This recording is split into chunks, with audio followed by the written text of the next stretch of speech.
Ah, si je vous dis la Suisse, à quoi vous pensez? Vous pensez au fromage? Vous pensez aux montagnes?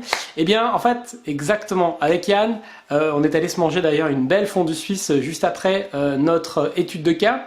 Mais ce dont je voulais vous parler et ce qui va peut-être plus vous intéresser dans cette étude de cas avec Yann, c'est de voir comment, dans sa situation, en 2 mois, il a pu économiser grâce à l'Académie Esprit Riche près de 1000 euros par mois, simplement en mettant de l'ordre dans ses comptes, en optimisant ses comptes, en réduisant certaines dépenses. Donc il est passé vraiment d'un mode où il dépensait en fait la plupart de son argent à un mode où en fait il économise, il planifie, il organise. Il va partager aussi certaines erreurs qu'il a pu faire en termes d'investissement, notamment dans le forex ou d'autres choix qu'il a pu faire. Des erreurs qu'on peut tous faire à un moment donné quand on prend des décisions sans être vraiment informé sur ce qu'on est en train de faire ou sur les conséquences de nos choix. Donc il va partager tout ça, ça va vous être certainement très utile pour voir comment aussi faire différemment. Donc Yann est dans une situation vraiment particulière, mais je pense que ça peut éclairer beaucoup de personnes. Aujourd'hui, évidemment, il a complètement transformé sa vision, il a complètement transformé ce qu'il fait pour que ce soit en accord avec ses objectifs. Il est sur des projets d'investissement immobilier qui sont rentables tout de suite. Il va nous parler de tout ça, j'en dis pas plus. On se retrouve avec Yann maintenant, c'est parti. Bonjour, bienvenue dans cette nouvelle vidéo. J'ai le plaisir d'être avec Yann. Bonjour Yann. Bonjour. Merci de me recevoir. Alors, où est-ce qu'on est ici? Donc Ambilly, Haute-Savoie, la frontière de Genève. Ouais, on peut voir, il y a la montagne sur le... C'est ça. Voilà. C'est ça. Le surf tous les week-ends. Ok, donc l'idée c'est de faire une étude de cas sur ton parcours dans l'académie. Donc tu es membre de l'Académie Esprit Riche depuis Le mois de mai. le mois de mai 2017. 2017. Qu'est-ce qui s'est... Bon, par quoi tu as commencé en fait dans l'académie? Au début, j'ai commencé un peu par tout, puis je t'ai envoyé un mail et tu m'as dit commence par apprendre à gérer ton argent. Ce que j'ai fait, puisque effectivement j'avais pas mal de dettes, je savais pas vraiment gérer mon argent. Donc j'ai commencé par apprendre à gérer mon argent, mettre en place des systèmes, rembourser des crédits, quelques crédits, on va dire, qui coûtent cher, hein, des taux de 17%, 18%. Et voilà, mettre en place tout ce système pour apprendre à gérer mon argent, dégager de l'argent pour pouvoir l'investir. D'accord. Ça, c'était le premier pas dans mon apprentissage. D'accord, tu as commencé par ça. Cette partie-là, ça a été compliqué? C'est compliqué de s'apercevoir qu'on ne sait pas gérer. Après, c'est pas compliqué à mettre en œuvre. Une fois qu'on a pris conscience que ça fonctionnait et que c'était simple à faire, renégocier sa carte bancaire, aller à la banque, changer de compte, réduire ses frais, enfin des choses assez simples. Comment mieux rembourser des crédits finalement en augmentant les mensualités, comme c'est bien expliqué, et que finalement au lieu d'en avoir pour un an, en 4-5 mois c'est fini. C'est simple à faire. Il faut juste prendre conscience qu'on ne sait pas faire. D'accord. Alors sur cette partie-là, tu estimes que ça t'a fait du coup gagner, économiser combien? Tu arrives à quantifier ou pas? Moi rapidement, je pense que j'ai gagné 1000 euros. 1000 euros Par mois. par mois? Ouais. Oui, donc c'est significatif. Ça a vraiment changé beaucoup de choses. D'accord. Et alors, comme je t'ai dit, aujourd'hui je continue j'ai encore des choses à rembourser, Ouais. et je pense que j'aurais réglé toutes mes dettes au mois de septembre. Et au total, j'aurais gagné à peu près plus de 1500 euros. Ok, super. Donc déjà plutôt bien ça. Ouais. Bravo en tout cas pour avoir su le chemin. C'est vrai que c'est jamais évident parce que on se remet toujours un peu en cause quoi, quand on fait ça. Donc c'est jamais agréable. Mais c'est pas agréable, mais c'est nécessaire. Ouais. Ok, donc tu fais ça, combien de temps ça te prend là, cette première phase on va dire La mise en place de la première phase, en fait en suivant la formation 1 heure par jour je faisais. Ça se met en place en moins de 2 mois. En moins de 2 mois, tu Ouais. as assaini on va dire en tout cas mis en place des choses pour assainir. Ok. Voilà. Une fois que c'est en place, ça se fait tout seul. Mais en moins de 2 mois, même les premiers trucs en 1 mois c'était fait. Après c'est vraiment, j'ai cherché à aller au bout de l'optimisation, de la réduction des comptes, réduire des frais sur des virements, des choses simples. Donc j'ai vraiment été au bout du truc, mais en moins d'un mois, je pense qu'on peut mettre en place l'essentiel. Voilà. Excellent. Excellent. Donc tu fais ça et après, qu'est-ce que Donc tu après, fais? j'avais un peu d'argent. Donc j'ai fait, je suis la formation bourse. Donc moi j'avais une peur de la bourse, je pense que comme beaucoup de gens, déjà parce que j'avais perdu de l'argent. Et Tu peux expliquer peut-être oui, ça, comment... il y a quelques années de ça, j'avais mis 5000 euros dans du trading sur les devises. Donc du forex. Du forex, Ouais. exactement. Et au début, j'ai gagné de l'argent, un peu comme tout le monde. Et puis j'étais sur des plateformes où ils te laissaient croire que tu gagnais de l'argent. Oui, c'est ça, oui. Oui. Voilà. Miraculeusement, tu fais de belles performances au début. Exactement, au début, je faisais des performances merveilleuses. Donc j'ai vite gagné 1000 euros en une semaine. Mais j'ai perdu 5000 euros en 2 jours. Et donc en fait, j'ai perdu tout l'argent que j'avais mis. Et donc, quand j'ai vu la formation sur la bourse, Là, je t'ai dit, là. j'ai dit, oula, c'est pas pour moi. Et puis finalement, j'ai fait comme pour apprendre à gérer mon argent. J'ai fait des petits pas et j'ai ouvert un compte chez Blink. J'ai mis 50 euros et j'ai acheté une action. Et puis le mois d'après, j'ai remis 50 euros. Et voilà. Et donc aujourd'hui, j'ai 650 euros. C'est pas extraordinaire, mais ça m'a permis de comprendre comment ça fonctionnait, d'analyser des entreprises, de comprendre le principe des dividendes, de toucher des dividendes. Parce que je pense que c'est le jour où ma première dividende est arrivée sur mon compte, qui représente, je sais pas, 25 centimes ou c'est rien du tout, mais de voir vraiment que j'ai gagné quelque chose et donc que c'est possible. Et puis de mesurer mon comportement face, en fait, à un moment donné où la bourse elle baisse, comment je me comportais, d'accepter que ça baisse et que c'était normal et puis ça allait remonter, que c'était ce jeu-là et qu'il fallait pas finalement vendre quand ça baissait. Je crois que la plus grande chose que j'ai appris, c'est qu'il fallait pas vendre quand ça baissait, il fallait acheter. Et donc là, ça a baissé récemment, donc j'ai acheté pour 100 euros, donc 3 actions. Ouais, tu as renforcé. J'ai renforcé, je me suis dit, c'est des petits montants, mais je pense qu'ils apprennent beaucoup de choses. Apprennent à réagir, à ne pas réagir, à toucher des dividendes et à les réinvestir, voilà, à faire ça. Oui, c'est un sentiment agréable de toucher les dividendes. C'est un sentiment agréable. Enfin, entre guillemets, on ne fait rien et c'est on a comme ça un rendement sur le cash qu'on a placé. Quoi. Donc, tout à fait. Ouais. Non, je pense que comme gérer mon argent et la bourse, c'est pareil, c'est d'abord, finalement, c'est apprendre à se connaître et apprendre à savoir ce qu'on ne sait pas et à savoir comment on réagit face à des événements. Alors justement, qu'est-ce que tu as appris sur toi au travers de ce parcours bourse? Le parcours bourse, c'est que je savais rien finalement. C'est que je m'étais mis dans la bourse avant sans rien savoir. Donc c'est important de comprendre qu'on ne sait rien. Et c'est pas très grave finalement de savoir qu'on ne sait rien. Une fois qu'on en a conscience, on apprend. Et puis après, j'ai appris à ne pas réagir quand la bourse baissait, à accepter ça et que c'était quelque chose de normal. Et de féliciter quand j'avais des dividendes et voilà, puis apprendre à investir parce qu'en fait on n'apprend pas ça à l'école, moi mes parents ne me l'ont pas appris, donc ça prend du temps et il faut juste accepter en fait tout ça et puis finalement à la fin on voit que ça porte ses fruits, on gagne de l'argent, c'est pas des sommes extraordinaires, je vais pas devenir millionnaire demain, mais en tout cas c'est à chaque fois un petit pas où j'avance dans ces étapes-là et ça change ma vie. Voilà, ça change vraiment ma vie. Ok, alors donc du coup, bourse, qu'est-ce que tu as fait d'autre dans l'académie? Alors je suis venu au séminaire au mois d'octobre à Paris. Oui. Et là je dois dire qu'il y a un certain nombre de personnes qui m'ont bluffé, des gens qui sont venus et avec qui aujourd'hui je suis en contact et qui me permettent d'évoluer, et notamment sur les crypto-monnaies. Donc pendant que la personne parlait, en fait, je suivais ses conseils en direct sur mon téléphone. Donc j'ai ouvert un compte. Oui, donc Fabien, c'est l'intervention de Fabien. Voilà. J'ai ouvert un compte, il a dit Coinbase, j'ai ouvert un compte sur Coinbase. Tu l'as fait en direct? Direct, en direct. Ouais. Et comme j'ai tous mes documents numériques, donc j'ai envoyé ma carte d'identité, j'ai tout envoyé les papiers. ça c'est de l'implémentation. Ah oui, c'est du direct. Et puis j'ai mis 50 € sur le Bitcoin, 50 € sur l'Ethereum et 50 € sur Litecoin. Et j'ai fait ça pendant la formation.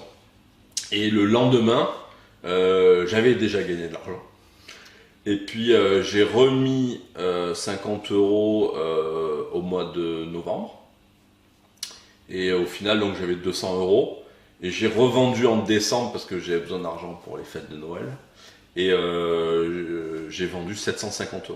Donc j'avais mis 200 et j'ai vendu 750. Ça va du coup de venir au séminaire. Ouais. Et ça, on va dire que ça rembourse tout. Voilà. Et puis maintenant, là, j'ai remis 100 € sur. Là, tu as recommencé à investir. En fait, pendant la formation, il était à 4500 €. Comme tu sais, il est monté à plus de 15 000 €. Oui, 16 000. Donc, moi, j'ai vendu autour de 15 000. Puis là, il s'est recassé la gueule à 5 000. Donc j'ai racheté à 5 000 en fait. Et puis là, il est remonté à 7 300. Il a 8 000 ce matin. Bon, je parlais ce matin, donc je suis encore plus riche. Voilà, donc j'ai fait pareil, j'ai mis des petites sommes. En fait, j'ai mis ce que j'ai à mettre dessus, des sommes que je suis prêt à perdre. Pour l'instant, j'ai fait que gagner, donc je suis content. Et je me considère pas comme un trader, je me considère pas juste, je mets des petites sommes et j'ai appliqué juste une technique, c'est je récupère mes gains. Parce qu'en fait, comme ça bouge beaucoup, dès que j'ai gagné la somme que j'ai mis, je la retire. Ouais, ça c'est une approche très prudente. Au moins, l'argent qui reste, à la limite, il n'est pas à toi. Il n'est pas à moi. C'est-à-dire que là, j'ai mis 50 €, donc j'ai gagné. Hier soir, j'avais vu que j'avais gagné 50 €, donc je les ai retirés. Donc il me reste 50 € dessus, finalement, qui n'est pas à moi, et maintenant je laisse fructifier. Voilà. Et celui-là, je ne vais plus le toucher. Et puis, je vais appliquer une autre méthode, c'est que tous les mois, je vais acheter 50 €. Voilà. Tous les mois, je vais mettre 50 € dessus. Donc réinvestissement régulier. Voilà, régulier, puis voilà. Entendu, donc Bitcoin. Alors quoi d'autre après? Parce qu'il y a l'immobilier qui est souvent le pilier préféré dans l'académie. Donc moi, l'immobilier, j'avais déjà de l'immobilier. Alors qu'est-ce que tu avais avant? Donc j'avais 2 biens en défiscalisation et ma résidence principale. Entendu. Voilà. Donc j'ai appris grâce à la formation que les biens en défiscalisation, c'était pas terrible. Donc l'idée, c'est pas de savoir que c'est pas terrible finalement, c'est de comprendre pourquoi. Parce que c'est en comprenant pourquoi qui me permet aujourd'hui de passer à une autre étape. Ma résidence principale que je suis en train de mettre en colocation, donc j'ai fait des travaux, j'ai rénové. Tu la bascules en coloc. Je la bascule en coloc. Sur la défisque, tu peux peut-être partager pourquoi du coup, d'après toi, c'était pas une bonne chose. Alors, pourquoi c'est pas une bonne chose? Parce que avant, je ne savais pas qu'on pouvait avoir de l'immobilier rentable avec du cash flow. Ah oui. En effet, c'est souvent une raison qui fait qu'on se laisse convaincre par la défisque. Voilà. On se dit c'est le seul moyen d'avoir quelque chose d'à peu près rentable, quoi. Exactement. Enfin, rentable, on s'entend. Oui, on se dit. En fait, c'était, je serai à la retraite, le bien sera payé, il va tomber des loyers, et où je les vends à ma retraite, et ça me fait du cash. Et en fait, grâce à la formation, j'ai appris que je pouvais avoir de l'immobilier qui me rapporte de l'argent tout de suite, et pas quand je serai à la retraite. Comme la retraite, c'est pour dans plus de 20 ans, donc vaut mieux que ça rapporte tout de suite. Donc j'ai appris ça lors du séminaire à Paris. Il y a une personne qui a expliqué qu'en fait sur ces crédits immobiliers, il y avait des clauses pour renégocier à la baisse sa mensualité, donc pouvoir réduire de 30% sa mensualité. Donc ça, effectivement, je ne le savais pas non plus, et j'ai appris ça, et je vais pouvoir le mettre en place sur mes biens de défiscalisation. Donc je pourrais le faire l'année prochaine parce qu'il y a une durée, il y a 2 ans avant de pouvoir le mettre en place. Ce qui fait que là aujourd'hui où il me coûte de l'argent, dans 2 ans, ils vont plus me coûter d'argent. Donc ce qui va être un vrai changement. Et même si je ne vais pas avoir un cash flow positif, mais en tout cas, si j'arrive à avoir un équilibre, ça sera pas mal. Oui, ça va être beaucoup mieux pour tes finances au quotidien. Exactement. Donc c'est de ça, donc ta résidence principale.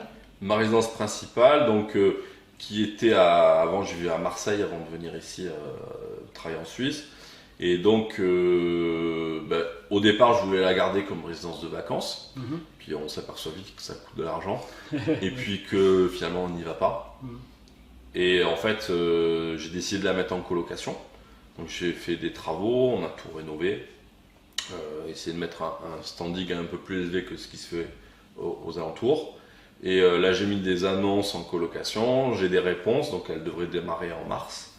Et l'idée, voilà, je ne vais pas encore arriver pareil à la rendre rentable tout de suite, mais par contre, je vais aussi pour appliquer la réduction de 30% sur mon crédit immobilier, donc qui elle va s'appliquer en juin cette année.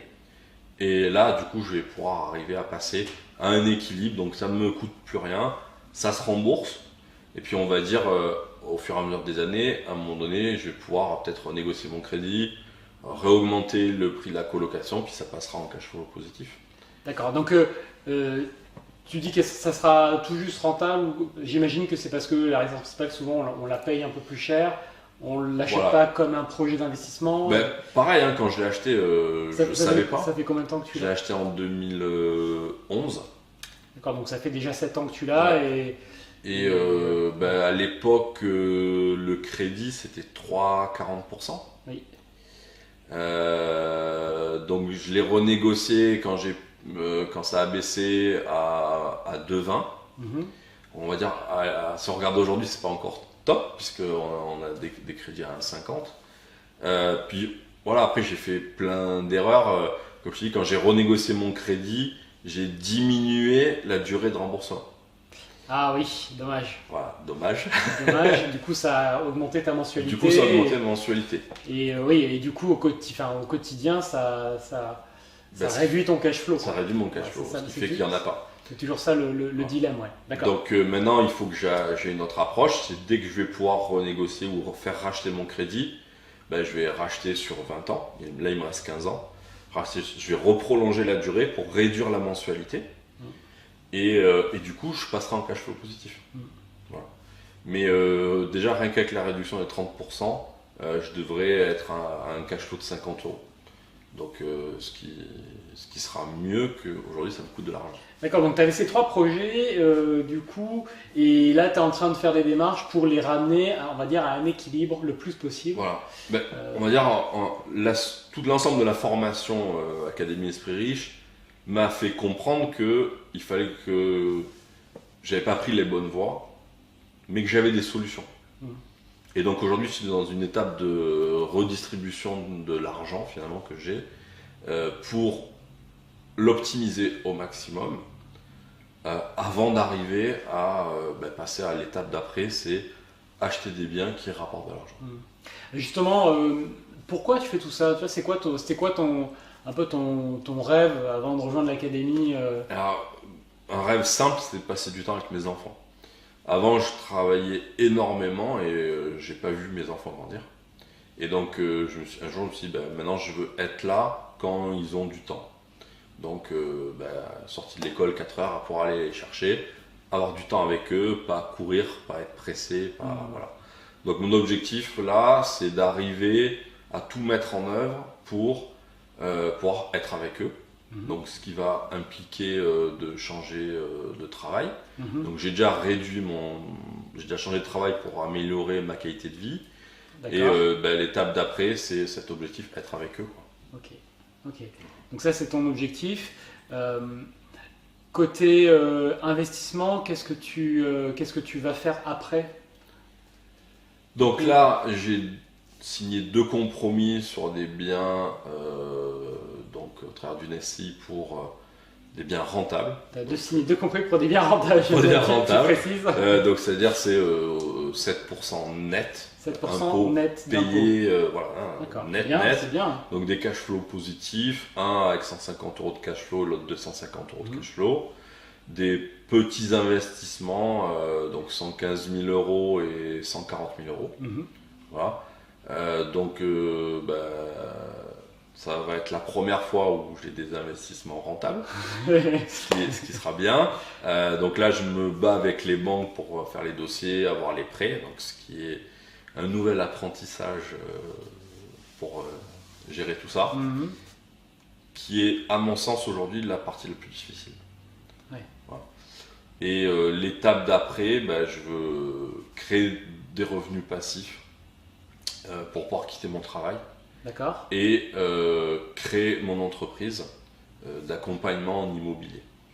Finalement, la plupart des gens, et ce que j'ai vécu moi au début, c'est qu'on n'a pas le temps de s'occuper de ça. Même si on a les moyens, même si on peut investir, on n'a pas le temps, on est pris dans nos vies. Oui, ça prend beaucoup de temps. Ça prend beaucoup de temps. Il faut faire de la place. Et on n'a pas forcément toujours envie de faire de la place, d'aller visiter le soir ou le week-end, ou s'occuper des travaux. Parce que tu l'as pas mentionné, mais toi, tu sais très très bien gérer la partie travaux. Voilà. Moi, je fais tous les travaux, donc tu sais les faire. Je sais les faire. Tu sais les faire. Que ça soit la plomberie, la soudure, je sais tout faire, le plâtre. Oui, c'est multicarte. Tout, ouais. J'ai rénové entièrement un appartement là où j'ai tout fait, donc reprise de plomberie. Il y a la seule chose que je ne peux pas faire qui est le gaz, tout ce qui est légal, hein. Mais tout le reste je le fais. Et donc je sais aussi qu'est-ce qu'il faut faire, quels sont les bons matériaux, comment il faut le faire. Et voilà, donc l'idée c'est de pouvoir accompagner les gens là-dedans. Mais c'est pas ton métier aujourd'hui, c'est pas mon métier. Non, c'est pas mon métier. C'est vraiment une... voilà, moi je suis dans l'informatique. Okay. C'est pas mon métier, mais j'ai rénové beaucoup d'appartements. D'accord. Et j'ai appris. Avec des gens qui m'ont appris à le faire. Et c'est quelque chose que j'aime. J'adore les travaux, c'est incroyable. Ce qui fait peur à la plupart des gens. Moi, quand j'arrive dans un bien où je vois qu'il y a tout à faire, je me dis chouette. Super. Il y a des trucs à faire. Et ce qui est surtout très intéressant, c'est je prends des photos avant, pendant et après. Oui. Et voilà, et voir le travail accompli. Et voir les gens quand ils visitent les appartements qui ont été entièrement rénovés, sachant que c'est moi qui l'ai fait, c'est encore plus valorisant. Ok, donc tu veux proposer ça dans des projets entrepreneuriaux, voilà, c'est ça, créer mon entreprise pour accompagner les gens, pour investir dans l'immobilier rentable, hein, donc suivre les best practices de l'académie, voilà, c'est générer du cash flow, avoir des biens qui soient rénovés, de qualité, proposer de la qualité, et donc accompagner les gens dans cette démarche-là, faire tout le travail pour eux, leur trouver les biens, leur trouver les financements, monter les dossiers, faire les travaux, gérer les travaux, les suivre pour eux, parce que c'est une part de vraiment difficulté des travaux. Oui. Voilà. Oui, je confirme. C'est la partie délicate. Savoir aussi, quand un entrepreneur fait quelque chose, être sûr qu'il le fasse bien. Donc moi, je me suis entouré d'entrepreneurs que je connais, à qui je fais faire des travaux, donc j'ai pu voir comment ils travaillaient. Et donc, c'est travailler avec ces gens-là, accompagner les gens pour leur mettre de l'immobilier rentable entre les mains. Et puis, eux, ils n'aient finalement pas vraiment à se soucier de tout ça et trouver les gens qui vont gérer les biens pour eux, avec les assurances qui vont bien. Moi, je suis plutôt partisan pour avoir des assurances loyers impayés, même si ça coûte un petit peu d'argent. Mais ça offre une tranquillité et on sait que le bien est géré de bout en bout et que voilà, pour moi, je trouve qu'il y a moins de soucis, même si on perd un petit peu d'argent dessus. D'accord. Si on l'a prévu au début, c'est rentable. Oui, c'est ça. Donc tu veux proposer vraiment cette prestation clairement de Exactement. Recherche jusqu'à trouver le locataire. Jusqu'à trouver le locataire, le mettre dedans, trouver l'agence qui gère.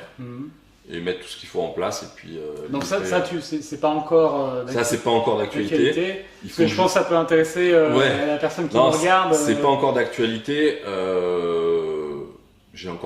Faut que je quitte mon travail, j'ai encore pas mal de choses à faire. Je pense que j'ai appris aussi une chose en apprenant à gérer mon argent, c'est qu'il faut laisser le temps au temps pour faire un certain nombre de choses. On ne peut pas tout révolutionner d'un coup, toute sa vie. Donc là, voilà, c'est un projet sur 2 ans. Tout est prêt, on va dire, tout est prévu. Et maintenant, tous les jours, c'est des petits pas vers ces objectifs. Tu es en train de mettre en place ton projet de A à Z. Exactement. D'accord. Comment tu discutes de ça? Est-ce que tu discutes de ça avec, je sais pas, tes amis ou même l'argent, l'académie? Moi, je discute du coup, j'ai beaucoup fait d'études de cas avec des membres. Souvent, ce qu'ils me disent, c'est les gens pensent que c'est une espèce d'arnaque autour. Les proches sont inquiets parfois, ils disent Oui. dans quoi tu te lances. Alors, Ils me disent parfois, les gens pensent que c'est une secte. Mhm. Alors moi je leur dis c'est la seule secte qui rapporte de l'argent, donc c'est pas trop mal comme secte. Mais c'est un sujet qui est assez compliqué, effectivement. C'est-à-dire que, bon, mes parents, j'ai toujours fait beaucoup de choses, j'ai toujours entrepris, j'ai créé des entreprises. Donc, finalement, ils me font confiance, ils ne posent pas trop de questions, mais ils me font confiance. c'est souvent d'ailleurs parce que les gens comprennent pas aussi. Hein. Oui, Moi c'est je l'ai ça. remarqué pour moi, les gens comprennent pas trop s'ils doivent savoir ce qu'il fait. Non, mais ils comprennent, je pense qu'ils comprennent, et ils savent qu'ils ne savent pas, eux. D'accord. Et puis voilà, pour eux, effectivement, ils ont investi aussi, ils n'ont pas forcément gagné d'argent. Donc ils font partie des gens où ils disent c'est pas sûr. Mais globalement, mes parents, ça va. Mais j'ai 3 frères et une sœur, eux ils sont plutôt avec moi, et ils ont plutôt envie que je leur apprenne et que ils rentrent là-dedans. Et par contre, après, les amis, là c'est plus compliqué, les gens qu'on rencontre, ils ont des avis bien tranchés. Il faut être riche pour faire ça. On peut pas gagner de l'argent avec de l'immobilier, c'est pas vrai. On peut pas gagner de l'argent en bourse, il y a que les banques et voilà. Donc des fois, il y a des soirées animées quand j'ai envie de rentrer un peu dans le débat. Et puis des fois, je laisse courir et je laisse les gens sur leurs idées. Oui, ouais, c'est jamais évident de. De toute façon, dans ce genre de discussion, c'est difficile de faire changer la personne d'avis. En fait, elle a ses certitudes pour X ou Y raison et c'est difficile. Alors oui, les gens qui sont sûrs d'eux, surtout je les laisse sûrs d'eux. Je pense que c'est un service à leur rendre, parce que sinon on risque de trop bousculer leur vie, ça peut être compliqué. Et puis des fois j'ai des gens qui sont intéressés, puis on en reparle en tête à tête. Et puis voilà, certains se dirigent là-dedans. D'accord, donc Et- tu as eu des effets aussi positifs. Oui, des gens qui me demandent de le faire pour eux. C'est parti de là en fait. Des gens qui m'ont demandé de faire pour eux. Aujourd'hui, je peux pas aujourd'hui prendre, je peux te dire comment faire. Et voilà, qui démarrent, qui commencent à regarder à mon travail, des jeunes qui sont mis à 25 ans, qui sont mis à chercher des appartements, à visiter, à aller voir des banques, à trouver des entrepreneurs. Puis on discute, du coup, on se partage nos petites astuces. Et voilà, donc moi j'essaye pas de convaincre les gens en fait. J'en parle, et puis ceux qui ont envie qu'on en discute, on en parle. Oui. Mais sinon, effectivement, on passe souvent pour un fou, quoi. C'est bon signe, c'est normal, ça veut dire que t'es bien dedans. Quel est le truc numéro un tu dirais, qui a fait la différence pour toi dans ton parcours dans l'académie? Globalement, dans l'académie, je pense que c'est apprendre à gérer mon argent.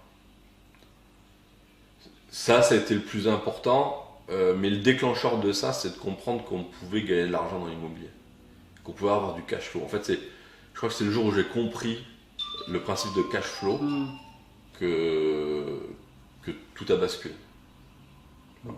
Le son qu'on a entendu, là, c'était pas du cash flow qui tombe. Non, hein. non, je vais l'arrêter. Non, tu peux le laisser, hein, c'est pas. C'est juste ma fille qui est partie sans son téléphone. Ah. Non, ce serait bien que ça soit du cash flow Du cash flow qui tombe. Mon téléphone qui sonne à chaque fois que j'ai gagné 50 € en bitcoin.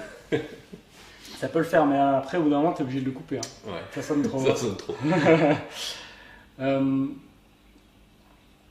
S'il y a quelqu'un qui nous regarde, tu vois, et qui hésite, qui encore par rapport à, tu vois, se former, l'argent, l'immobilier, est-ce que c'est bien vrai, est-ce que c'est bien sérieux, qu'est-ce que tu pourrais lui dire, toi? Toi qui as vécu finalement, ça fait bientôt 1 an que tu as vécu tout ça, tu as mis en place pas mal de choses, tu as transformé pas mal de choses. En fait, moi, je dirais d'appliquer les petits pas. C'est-à-dire que finalement, se former, ça coûte pas grand-chose. Et mettre en place des petites choses, c'est ça qui fait la différence. C'est-à-dire que acheter une action qui vaut 40 € et toucher des dividendes, Ça permet de comprendre que ça existe. On ne parle pas d'investir des millions, quoi. On parle de 40 euros. Voilà. Même acheter des actions à 15 euros, du coup sur des foncières, parce que j'ai dit on prend une action en immobilier, que ça fait mieux. Quand même. Et de voir qu'on touche des dividendes, ça permet de comprendre que ça fonctionne. D'accord. Et c'est ça en fait, c'est que souvent on entend parler de millions, de centaines de milliers d'euros, devenir millionnaire, mais moi je pense que la première chose c'est les petites étapes, faire des petites choses et dire qu'avec 50 euros on va comprendre des choses et puis on va pouvoir mettre 50 euros et une fois qu'on a compris que ça a marché, ça renforce notre volonté d'avancer et d'avancer dans la formation et donc de se former. Et par la formation à l'Académie Esprit Riche, par la lecture de livres, et en fait on rentre dans tout ça, on en comprend un petit peu plus chaque jour, et donc on se rassure, on va visiter des biens, même si on ne veut pas les acheter. Moi j'ai visité des biens à 2 millions, je savais que je ne pouvais pas l'acheter, j'ai fait la visite comme si j'avais l'argent. Pourquoi ? Pour comprendre, en fait, juste pour comprendre comment fonctionnait un agent immobilier, quel type de discussion on pouvait avoir. C'est-à-dire que de 2 millions, au bout de 2 jours, on est passé à 1,3 million. Donc comprendre qu'on peut négocier et que ça existe. Parce que moi, avant, j'ai toujours acheté sans jamais négocier rien. Je n'avais jamais négocié mes appartements, même que ma résidence principale. Et donc là, j'ai appris qu'on pouvait. Que c'était vrai et qu'une partie de l'argent qu'on gagnait, il était là et je l'ai appris à l'académie. Oui. Alors, une grosse partie même. Exactement. Alors c'est vrai que même des fois on le sait mais on n'ose pas le faire. Beaucoup de gens n'osent pas négocier. Moi je n'osais pas négocier. Et donc c'est pour ça que j'ai été sur des biens que je ne pouvais pas acheter. Donc j'avais pas de problème de dire j'ai loupé une affaire. Je pouvais pas acheter un immeuble à 2 millions, je pouvais pas. Donc je me suis dit, de toute façon elle n'est pas pour moi cette affaire. Oui, c'est ça. Donc c'est pas, je perds rien. Donc j'ai appliqué les préceptes que j'avais appris, j'ai négocié, j'ai discuté, j'ai fait baisser les prix. Et après, j'ai pas acheté, je pouvais pas. Mais par contre, j'ai vu que c'était possible. Ce qui fait que quand j'ai été voir des biens que je pouvais acheter, ben, j'ai pu faire la même chose. Et là, j'étais à l'aise parce que je savais que c'était faisable. Et voire même des fois, c'est tellement facile que je me dis, mais si j'avais su ça avant.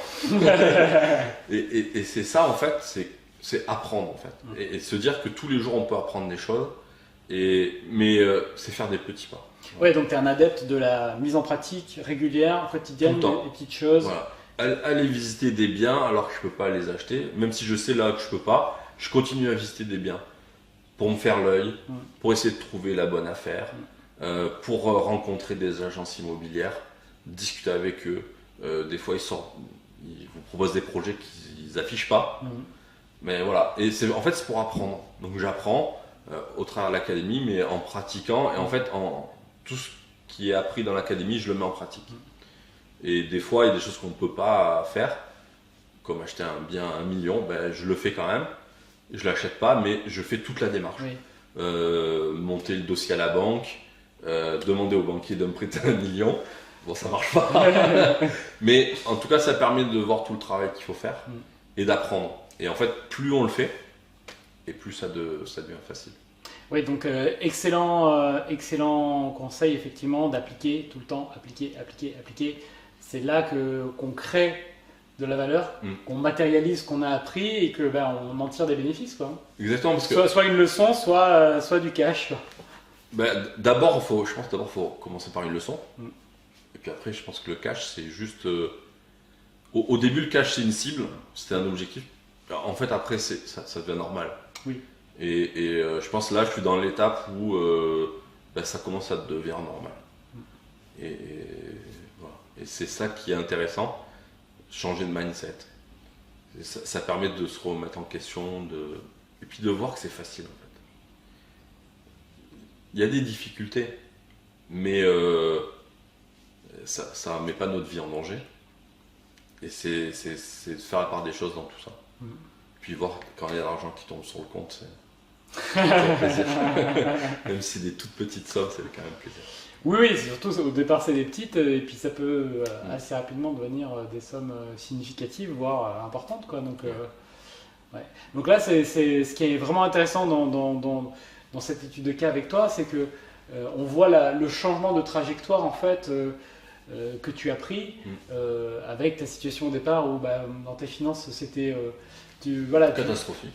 Voilà. On peut le dire. Bon voilà. Après tu vois, on va pas rentrer dans tous les détails, mais on sent que voilà, tu suivais pas trop, il y avait tu dépensais plus que ce que tu pouvais, et que finalement tu as réorienté le truc. J'imagine tu vis pas comme un moine, quoi. Tu vois, t'as juste réduit quelques dépenses, rationalisé un petit peu, C'est ça.